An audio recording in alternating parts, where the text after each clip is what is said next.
como lo son las arterias uterinas. Vamos a hablar un poquito de este importante vaso, y bien lo establecía el doctor al inicio, cuando hacía mención de que aquí inicia todo. O sea, con la evaluación de las arterias uterinas es que nosotros de manera temprana vamos a poder identificar si posiblemente vamos a tener algún riesgo durante toda la gestación, ya sea de alteración incluso del perfil hemodinámico completo. O sea, con una alteración básica del índice de pulsatilidad de las arterias uterinas, pues ya nosotros sabemos que posiblemente esa paciente se ve amenazada a tener una alteración del espectro completo de lo que es la circulación, iniciando materna, placentaria y fetal, que en muchas ocasiones pues termina en resultados perinatales no deseados por nosotros, porque muchas veces incluso la paciente termina con complicaciones muy importantes. Entonces, el objetivo que me planteé en esta charla pues es básicamente decirle cómo se evalúan, dónde se evalúan, qué representa la onda de flujo de las arterias uterinas, cómo es la onda, cuáles son los índices que utilizamos para hablar que estamos en rango de la normalidad o no, cómo es la evolución durante la gestación y qué hay de nuevo sobre esto. Básicamente,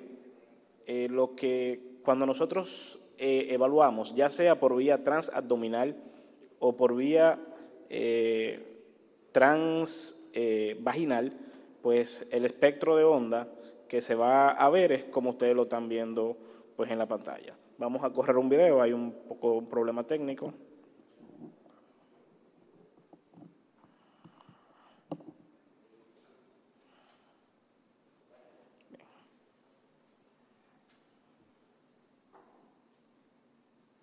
Pues básicamente lo que se va a observar es esto, ya sea por vía transabdominal o por vía transvaginal. Lo que ustedes van a ver es que hay un vaso, se activa la caja del Doppler Color, tratamos de corregir el ángulo, con la corrección del PRF tratamos de localizar la onda espectral, como bien establecía el doctor Sánchez.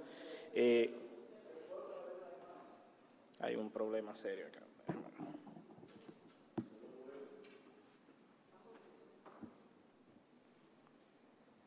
Bueno, ahí apareció nuevamente. Entonces, ¿por qué hago introducción con este video? Porque básicamente cuando nosotros hacemos el uso del Doppler y sonando específicamente de lo que son las arterias uterinas, pues básicamente lo que nosotros vamos a ver es esto. Y ya en base a lo que nosotros tengamos, la visión y el espectro de onda que veamos, pues nosotros en base a la evaluación de esto, pues vamos a decir si tenemos o no unas arterias uterinas patológicas o normales. Con el simple hecho, nosotros tenemos varias maneras de cómo podemos evaluar ese espectro de onda, y es que la podemos evaluar de manera cualitativa, de manera cuantitativa, pero también de manera auditiva. Incluso a veces cuando nos encontramos haciendo el Doppler de las arterias uterinas y hay gente que tiene experiencia evaluando las mismas, pues con el simple hecho de tú escuchar cómo va esa onda de flujo, pues tú fácilmente dirías, ¿están patológicas? ¿Están normales? Porque el sonido que la caracteriza pues es muy distintivo de cuando hay alteración o no. Claro, eso es una leve sospecha, porque hay índices que nos permiten a nosotros, incluso debido a la edad gestacional, pues decir cuándo o no hay alteración de una onda. Por ejemplo, esta imagen que tenemos acá, vemos que no es o es totalmente distinta a esta. O sea, porque los índices que se manejan, incluso la diástole y la sístole, como bien le explicaba el doctor Raúl, en las generalidades, pues ustedes ven que son distintas. Entonces, básicamente, es lo que nosotros vamos a evaluar y es lo que vamos a tratar de ver cuándo, cómo evaluarlo adecuadamente y cuándo está o no alterada pues este espectro de onda. Ya adentrándonos un poco acerca de lo que es la introducción, ¿cuál es la utilidad clínica de esta arteria y por qué se habla tanto de la misma? Pues una de las condiciones que lamentablemente le ha quitado la vida a muchas de nuestras pacientes son los trastornos hipertensivos del embarazo. Y no solo a nuestras pacientes, sino también hay muchos fetos que lamentablemente han fallecido secundario a alteración, por así decir, de un perfil hemodinámico que muchas veces no se ha identificado de manera temprana y por ende no podemos hacer ningún tipo de prevención. Por eso el objetivo nuestro con esta charla es tratar de que podamos evaluar de manera objetiva y de manera idónea pues estas arterias para poder predecir cuándo posiblemente vamos a tener algún tipo de complicación que podría comprometer tanto a la madre como al feto y terminar pues en resultados perinatales adversos. Y es que, como ustedes saben, los trastornos hipertensivos del embarazo son una de las principales causas de muerte materna e incluso de muerte neonatal a nivel mundial. Y la incidencia a nivel mundial de esta oscila entre 5 a 10%, y con el simple hecho, pues, de la paciente, nosotros conocer la historia de la paciente y saber que ya hubo un antecedente de un trastorno hipertensivo del embarazo, nosotros podemos identificar pues el 30 de la paciente que pueden desarrollar preeclampsia. Sin embargo, cuando hacemos uso de lo que es el Doppler de las arterias uterinas, algunos marcadores bioquímicos y otras cosas que voy a citar a continuación, pues ese porcentaje de detección aumenta de manera abrumadora y es lo que nos va a nosotros poder permitir tener buenos resultados perinatales, incluso cuando hay alteración de las arterias o cuando hay una madre que tiene un antecedente. Y es que todo esto se resume pues en la lactación vascular. Normalmente lo que debe suceder es que gracias a los factores fisiológicos que cuando una paciente se embaraza y a los cambios que recibe el cuerpo de la mujer gracias a efectos hormonales y un sinnúmero de condiciones, pues que ayudan a que haya un cambio importante en el torrente vascular sanguíneo materno. Y es que gracias a la liberación de factores inflamatorios, óxido nítrico, entre otras sustancias, ocurre lo que fisiológicamente debería suceder y en muchas ocasiones esto no ocurre. Lo que normalmente debe suceder es que las células trofoblásticas, que no son nada más y nada menos que la unidad estructural y funcional de la placenta, pues invadan los vasos próximos a la placenta. Y cuando hagan esa invasión, como se ve en esta pequeña gráfica, pues mantengan la resistencia vascular próxima al útero disminuida. Sin embargo, cuando el trofoblasto no invade la capa íntima de los vasos, pues lamentablemente la resistencia se mantiene aumentada, como ustedes pueden verlo en esta gráfica.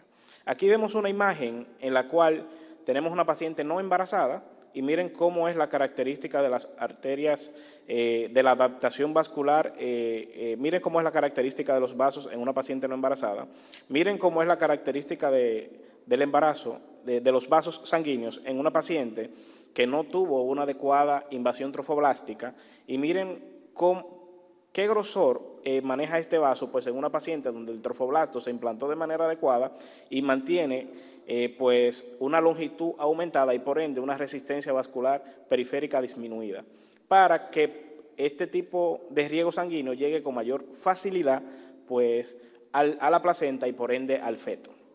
Y así pues poder tener un feliz término del embarazo. Esto generalmente ocurre en dos etapas. Ocurre al principio de la gestación, que es cuando aproximadamente entre la sexta y 10ª semana de gestación, que es cuando ocurre la primera oleada de la invasión trofoblástica. Y por suerte no termina ahí, sino que hay una segunda oleada que ocurre a inicios del segundo trimestre. Normalmente, si nosotros hiciéramos evaluación de todas las arterias uterinas de la paciente no embarazada, vamos a encontrar índice de flujo alterado. Y cuando la paciente, por ende, está en ese proceso de implantación trofoblástica, pues de invasión trofoblástica, pues es lógico que todavía en el primer trimestre, pues nosotros encontremos cierto grado de resistencia. Pero ya cuando se está alcanzando el segundo trimestre, incluso ya cuando está establecido, ya no debe existir tal resistencia aumentada e incluso el notch que el doctor estuvo mostrando, que lo tienen algún espectro de onda, específicamente las arterias uterinas, pues ya no debe estar presente en el segundo trimestre, porque el vaso ya debe estar invadido adecuadamente por el trofoblasto. Entonces, miren en esta gráfica que tengo acá, cómo generalmente deben aumentarse, gracias a la invasión trofoblástica, pues el grosor de las arterias próximas al útero, específicamente las espiraladas, que son las que generalmente no se da la invasión trofoblástica de manera adecuada. Entonces, miren cómo están previamente y miren después que ocurre la invasión trofoblástica, cómo debe engrosarse la pared del mismo, pues para poder mantener de manera más adecuada un flujo de sangre adecuado. Miren entonces cuando nosotros hacemos una adecuada isonización de este vaso, lo que vamos a hacer es tratar de evaluar de manera adecuada cómo ese flujo de sangre pues pasa a través de ese vaso que tiene una resistencia periférica disminuida. Y pues gracias a eso, pues ustedes van a ver cómo es el espectro de onda que se va a ver en cada caso.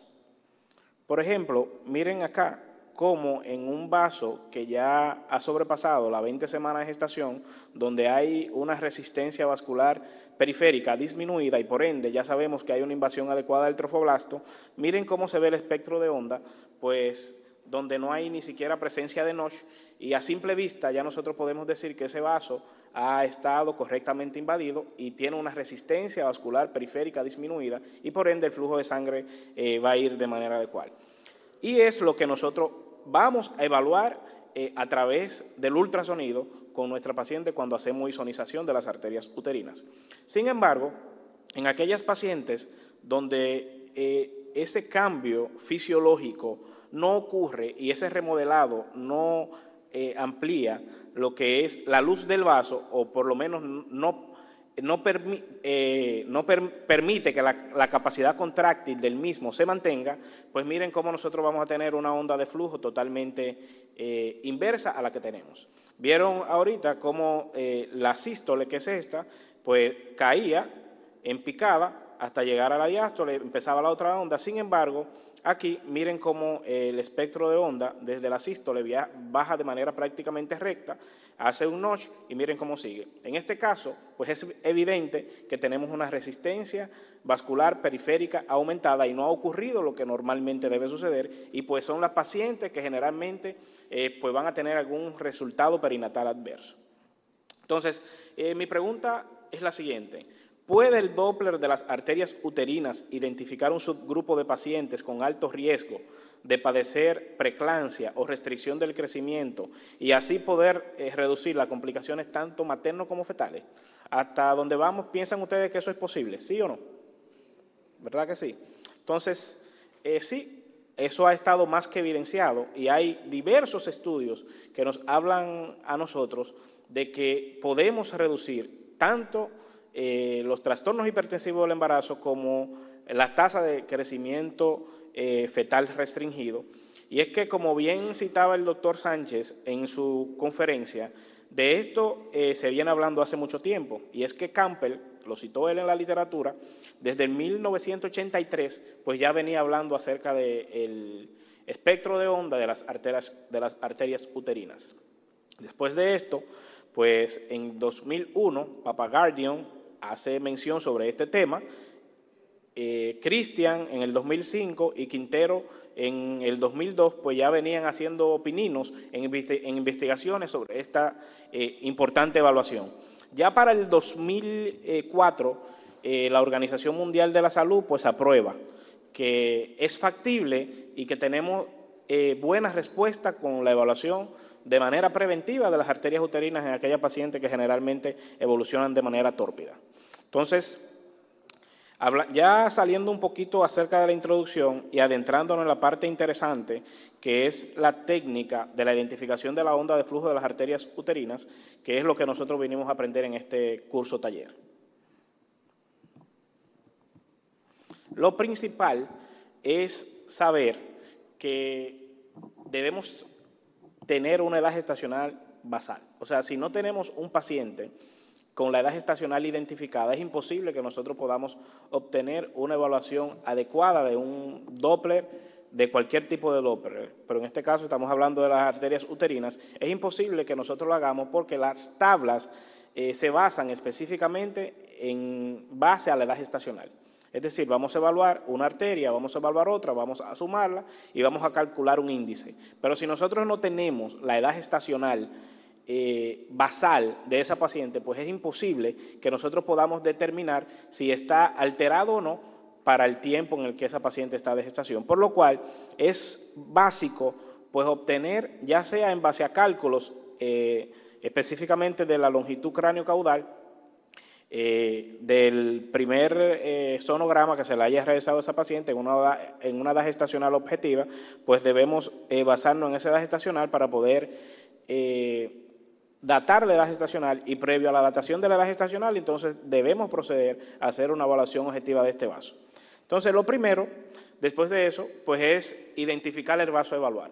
Como es una zona altamente vascularizada, es posible que nosotros nos podamos confundir y podamos isonar otro vaso en vez de isonar el vaso que nosotros queremos evaluar.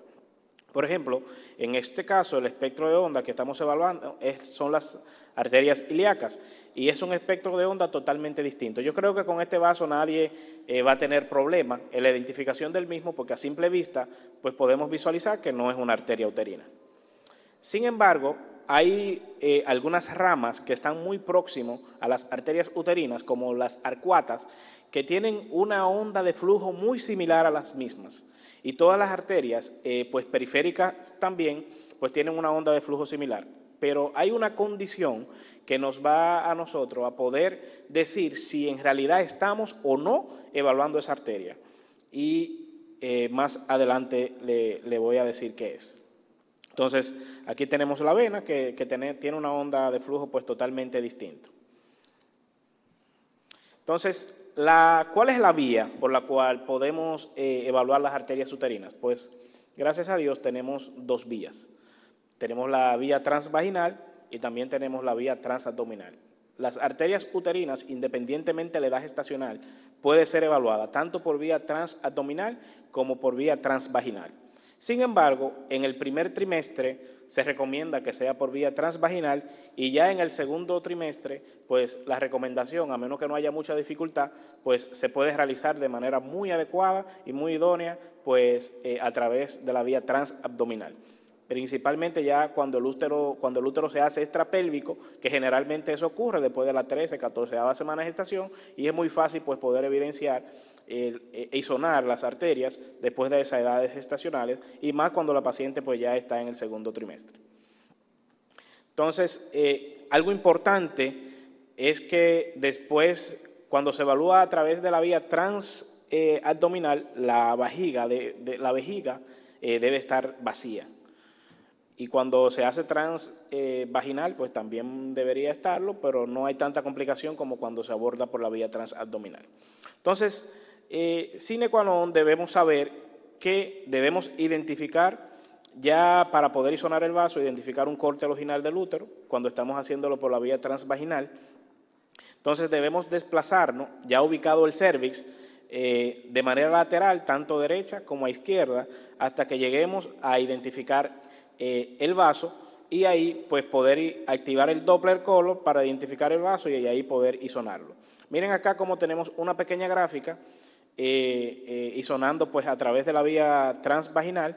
Miren aquí cómo identificamos el cérvix. Entonces miren el transductor. Después de identificado, activamos la caja de color, el Doppler pulsado, y hacemos unos movimientos de lateralidad tanto hacia la derecha como a la izquierda, pues para poder identificar, como ustedes pueden ver, que se pudo mover el transductor acá en esta gráfica. En la técnica transabdominal es similar, pero va a depender de la edad gestacional. Si nos encontramos en el primer trimestre, la técnica de medición que vamos a hacer, vamos a ubicar el útero también en la vía transabdominal de manera longitudinal. Después vamos, si es en el primer trimestre, vamos a hacer un leve movimiento hacia la izquierda o hacia la derecha, tratando de encontrar los lados laterales cervicales para poder identificar el cérvix, como ustedes pueden ver aquí en la gráfica. Es un movimiento muy mínimo para poder alcanzarlo, porque si te vas muy lateral, pues no vas a encontrar otro vaso y no el vaso que se quiere evaluar. Ya cuando la paciente está en el segundo trimestre, pues la maniobra, vamos a arquear un poquito en 45 grados y nos vamos a alejar un poquito ya de lo que es la línea media, tratando de localizar de manera adecuada pues el vaso. Como ya el útero es un órgano extrapélvico y está afuera, pues los vasos uterinos pues también se alejan un poquito más, y básicamente este es el movimiento que debemos realizar. Lateral, angular un poquito en 45 grados hasta que podamos localizar de manera adecuada esa onda que queremos pues evaluar. Miren acá cómo gráficamente pues ustedes pueden ver, en primer trimestre se hacen objetivos muy leves, ya en segundo trimestre se hace movimiento un poquito más dirigido. Entonces ya después de obtenido, pues se miden ambas, se calculan, y aquí vamos a traer algunas de las condiciones que debemos tener en consideración, y es que debemos tener un registro de onda Doppler de 3 a 6 ondas, preferiblemente hasta 5 puede ser en las arterias uterinas. La altura de la onda, es decir, el zoom de la pantalla y la onda debe abarcar por lo menos el 95% de la base espectral donde se va a manifestar la onda, y con eso lo podemos conseguir muy fácilmente con la PRF. El volumen de la muestra generalmente se recomienda que sea en base al tamaño del vaso evaluado, pero casi siempre, incluso algunas directrices recomiendan 2 milímetros. El ángulo debe ser menor a 30, lo más cercano a cero posible. Sin embargo, ya en las arterias uterinas, pues que es un vaso un poquito más difícil de evaluar, a veces es muy complejo pues tener un ángulo por debajo de 30. Por tener un ángulo en 0, por lo cual se acepta un ángulo por debajo de 30. La velocidad debe ser mayor a 60. Cuando hacía mención al principio de otros vasos que se pueden isonar de manera inadecuada, algo que tenemos que tener en cuenta para saber que no estamos isonando una arteria arcuata u otra rama es que la velocidad debe ser mayor a 60. Bien. Entonces, miren acá un ejemplo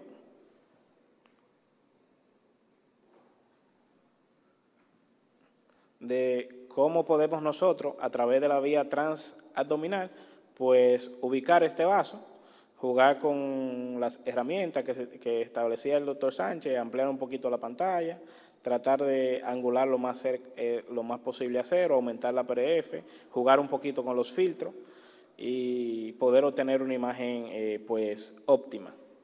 Bien.